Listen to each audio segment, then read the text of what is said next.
Olá, sejam bem-vindos para mais uma Vacina de Pensamento. Nós hoje temos connosco o Miguel Valdameida, antropólogo, professor catedrático de Antropologia no ISCTE, uma figura bem conhecida da nossa praça, mediática, já apareceu, costuma participar regularmente na televisão, já foi deputado, portanto não precisa de muitas mais apresentações. Olá, Miguel, Olá. muito obrigado pela tua participação e por teres aceitado este convite.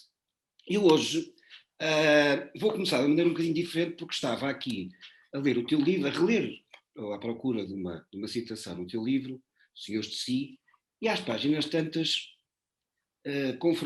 encontrei esta passagem que achei interessante e que diz o seguinte, cito, recuso instintivamente catalogações como marxista, durkheimiano ou weberiano. Os três foram grandes mestres e a noção de cultura com que hoje se trabalha precisa dos três, em harmonia e confrontação.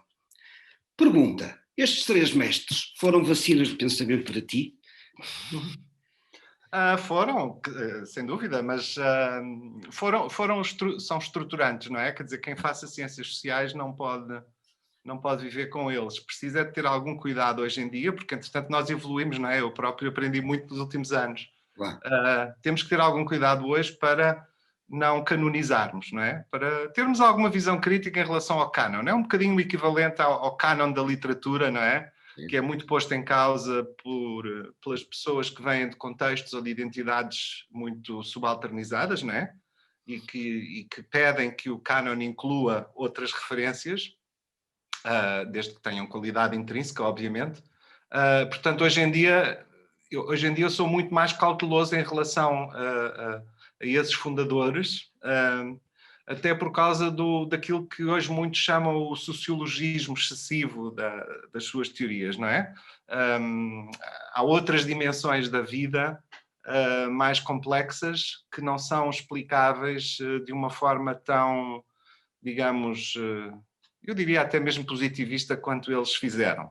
Agora, eles são fundadores no sentido em que, na tradição ocidental, e depois com expansão mundial, eles introduziram esta possibilidade fundamental que é de pensar a sociedade como um objeto que precisa de ser explicado, em vez de ser qualquer coisa que vai de si, ou que é determinada pela natureza, ou que é determinada por divindades, ou que é um mero agregado de indivíduos que tomam decisões em conjunto, etc, etc. Portanto, esta possibilidade de pensarmos a sociedade como um objeto tornou-se...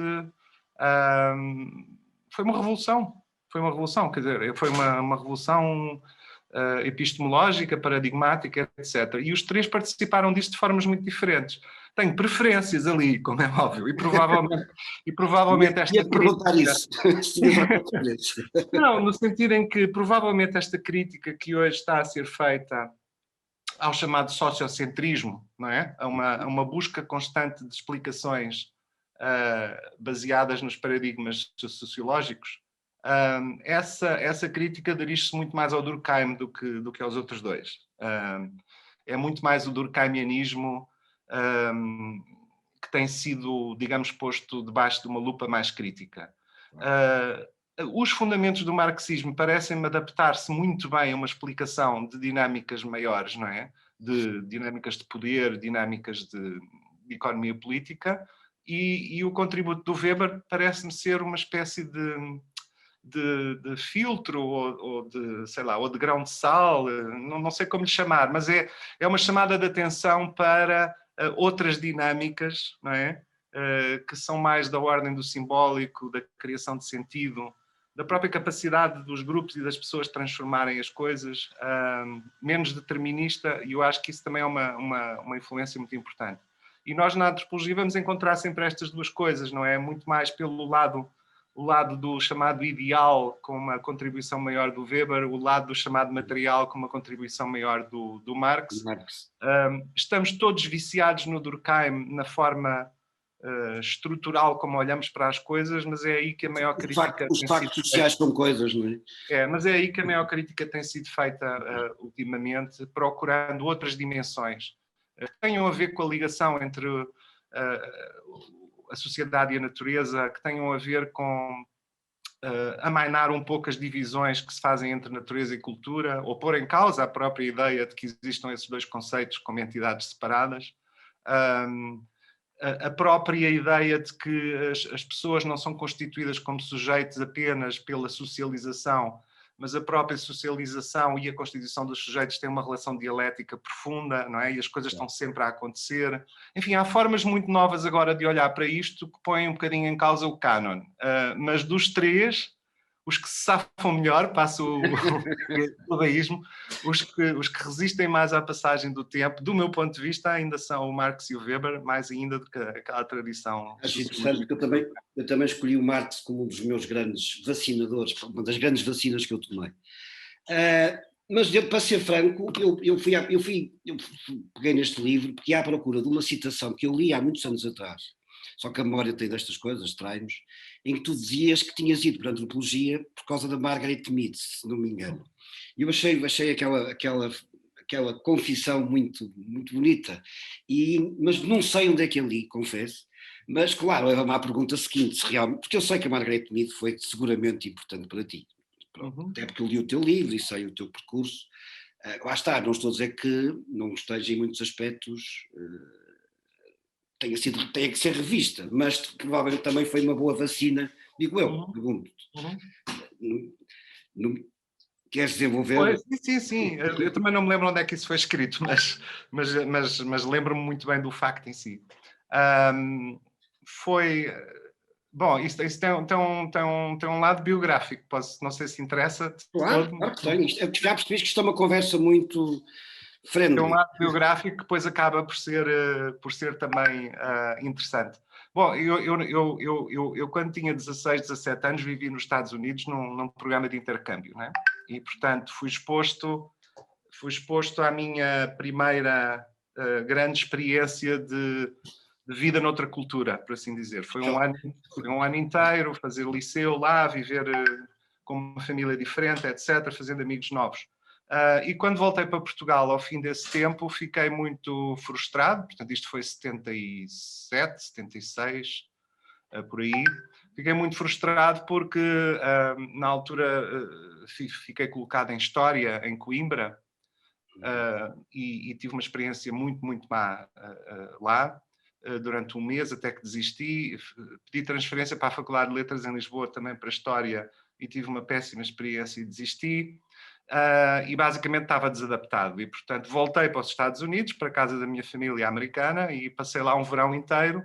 O verão na costa leste dos Estados Unidos é muito quente, muito úmido, não tinha nada para fazer, estava simplesmente a pensar, e fui muito para a biblioteca pública. E por um mero acaso apanhei o Cartas do Campo, o Letters from the Field, da Margaret Mead, e comecei a ler. E como aquilo é uma escrita que não é uma monografia de antropologia, nem um livro teórico, mas é um livro de quase que autobiográfico e de relatos sobre a própria experiência do campo, e ela a escrever as cartas para os amigos, os orientadores, etc., enquanto estava em Samoa. Portanto, foi dessa época, sobretudo, que eu me concentrei no livro dela. Ali fez-se uma epifania juvenil, não é? Que é perceber, bom, é esta área que me interessa, e fui à procura ver se existia em Portugal, e de facto, desde há pouco tempo, tinha começado a existir de novo, não é? A antropologia, e foi assim que tomei a decisão. Bendita hora em que não te entendeste com a história, não é? Exatamente. Não, eu acho a história uma coisa maravilhosa. A minha má experiência foi o ensino da dita, e o ambiente académico na altura em Portugal. Era absolutamente horrível. Bem, pronto, não, mas a Margaret Mead ficou para sempre como um símbolo. Porquê? Porque é simboliza um pouco um tipo de antropologia muito experiencial, muito baseada no terreno, na etnografia, muito preocupada em perceber como é que os outros vivem e como é que eu podia ter sido como eles. É basicamente este tipo de processo, digamos, existencial que me e sobretudo porque abordava completamente a ideia de género, não é? Sim, e as questões de género estavam lá todas. O próprio facto, simples e complexo facto de ela ser uma mulher e de ter tido o papel relevante que teve na antropologia, visto aos olhos de hoje, com as preocupações feministas e mais emancipatórias, é um feito extraordinário, não é? Que ela tenha que ela tenha conseguido manter esse peso, que a obra dela tenha conseguido manter esse peso, apesar das críticas, das revisitações. E creio que o outro elemento importante é que a Margaret Mead foi uma divulgadora, não é? Foi uma pessoa de extensão universitária e de participação cívica, como pouquíssimos na época, e mesmo depois, não é? E isso também marcou um pouco um certo estilo, uma certa, enfim, certa identidade. Bem, mas de qualquer maneira, desculpa lá, eu estou-te a falar de nomes e ainda não te dei a possibilidade de tu falares daquelas que realmente foram talvez as tuas vacinas de pensamento. Aliás, a pergunta que eu costumo fazer, o que é para ti? O que é que poderá ser para ti uma vacina de pensamento? E eventualmente, quais, pronto, porque eu atirei-te aqui alguns nomes. Comecei isto de maneira diferente, mas estava de ouvir agora o que tu tens para dizer. Pronto, eu podia agora também falar do Foucault, mas quer dizer, vamos parar.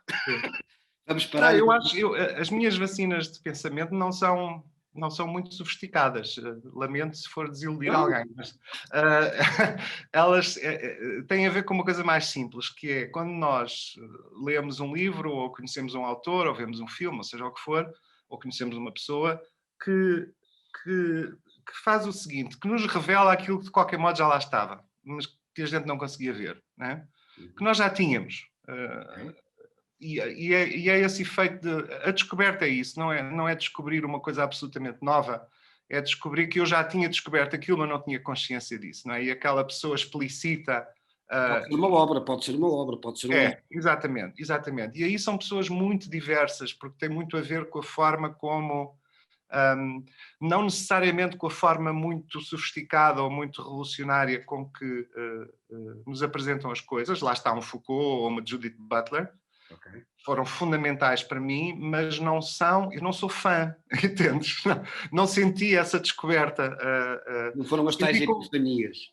Senti com outros mais paralelos, às vezes até só mesmo da nossa área, por exemplo, sei lá, se eu disser que a leitura de um Eric Wolff ou de um Sidney Mintz, naquela capacidade enorme de misturarem, de juntarem uma grande perspectiva macro e de economia política com uma perspectiva micro de etnografia e de vida das pessoas, com uma preocupação política por trás, por exemplo, para mim foram muito mais gratificantes, deram muito mais apoio do que provavelmente outros grandes autores. Mas há pessoas que eu gosto pela própria capacidade de pensamento, como o Marshall Salins, por exemplo. Isso é uma revelação, provavelmente tens consciência disso. Sim, bom, mas há muito mais pessoas, mas... Engraçado, eu não estava nada à espera que fosse essas coisas. É muito mais por aí. E depois, de facto, as leituras que muito... Repara, nós não somos feitos num determinado momento e isso fica como uma estrutura. Não, nós vamos sendo feitos. E eu, por exemplo... eu olho muito mais para mim próprio em função dos últimos anos do que há 30 ou 40, não é? Como é óbvio. E, por exemplo, tudo o que foi para mim a descoberta de autoras feministas ou da teoria feminista dentro da antropologia e depois, mais tarde, a descoberta de pensadores afro-americanos ou africanos nas ciências sociais e nas humanidades em geral, que têm sido resgatados para perceber certo tipo de coisas, tem sido muito mais importante para mim, não é? Nos últimos tempos, do que propriamente a formação da antropologia inicial. Canónica. Não, sobretudo porque eu depois sabes que eu passei outra vez a biografia, porque acho que as biografias é que são a explicação de quase tudo. Eu depois de fazer a licenciatura em antropologia cá, que foi boa em alguns aspectos, mas foi, lá está, muito canónica noutros. Eu depois fui para os Estados Unidos fazer o mestrado e aí apanhei com outra tradição que não tinha tido cá, não é? Outra tradição... Fizeste na Nova ou fizeste no Fizeste na Nova? Na Nova, não havia ainda no ISCTE sequer. Não havia ISCTE, claro. Nova, exato. Foi onde eu fiz, era muito francesa, não é? Uma linha muito francesa, muito estruturalista, com algumas pessoas, professores, que ainda hoje são meus colegas e amigos, que de facto abriam a cabeça para outras áreas, mas em geral era bastante formatada. E de facto nos Estados Unidos não só apanhei com a outra tradição, não é, da antropologia cultural americana, não é?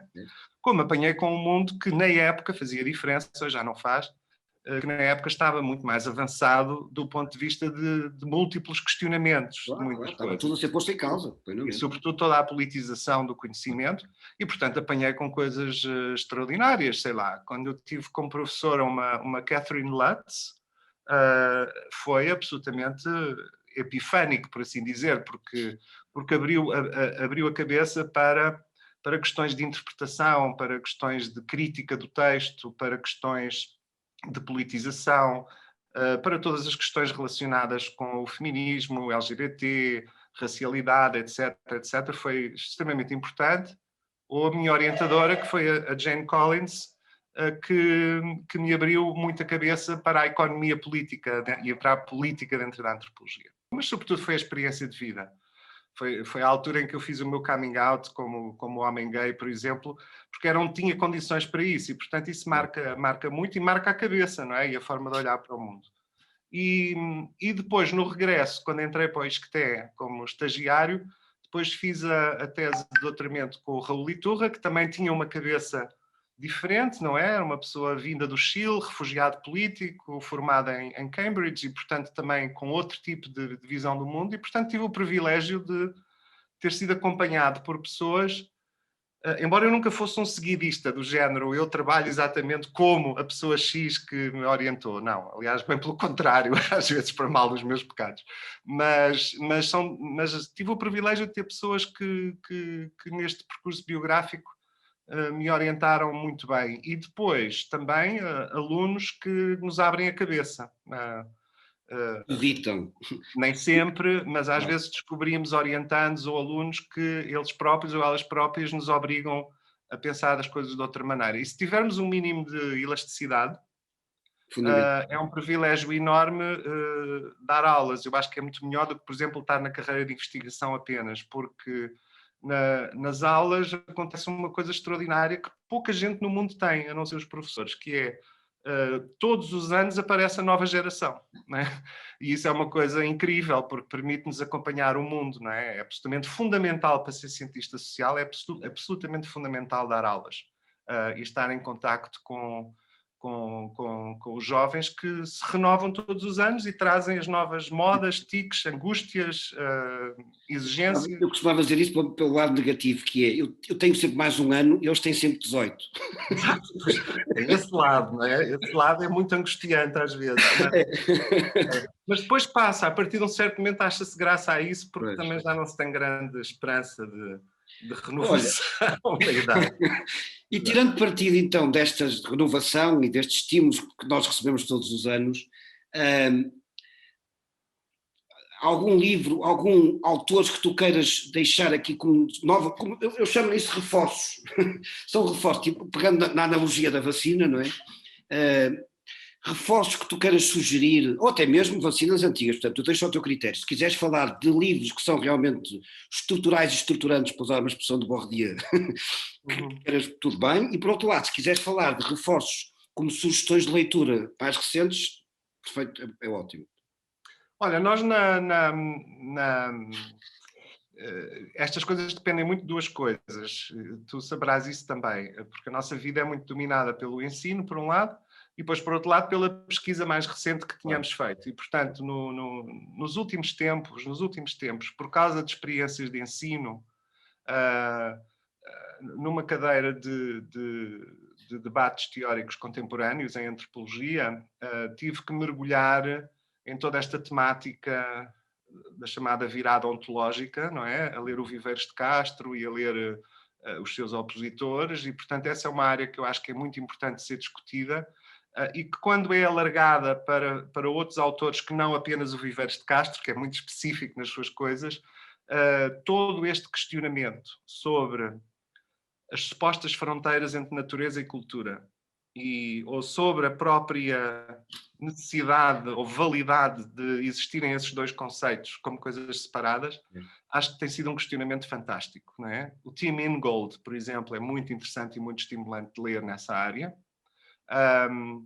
Esta crítica do sociocentrismo e tentar perceber as coisas a partir de outros ângulos que incluem áreas da psicologia, das neurociências, etc., também é uma coisa que está a ser muito interessante de pensar, por exemplo, o último livro do João Pina Cabral, que se chama World, e que é justamente sobre a constituição do mundo, como os sujeitos se constituem, a interação constante com a socialização, é muito, muito interessante. São coisas que me entusiasmaram nos últimos tempos. Para transmiti-las aos alunos, mergulhei nelas e foi-se criando ali uma dialética muito, muito interessante. Mas também, ao ter tido que dar uma cadeira que não dava, e ao preparar-me para ela, uma cadeira sobre colonialismo e pós-colonialismo,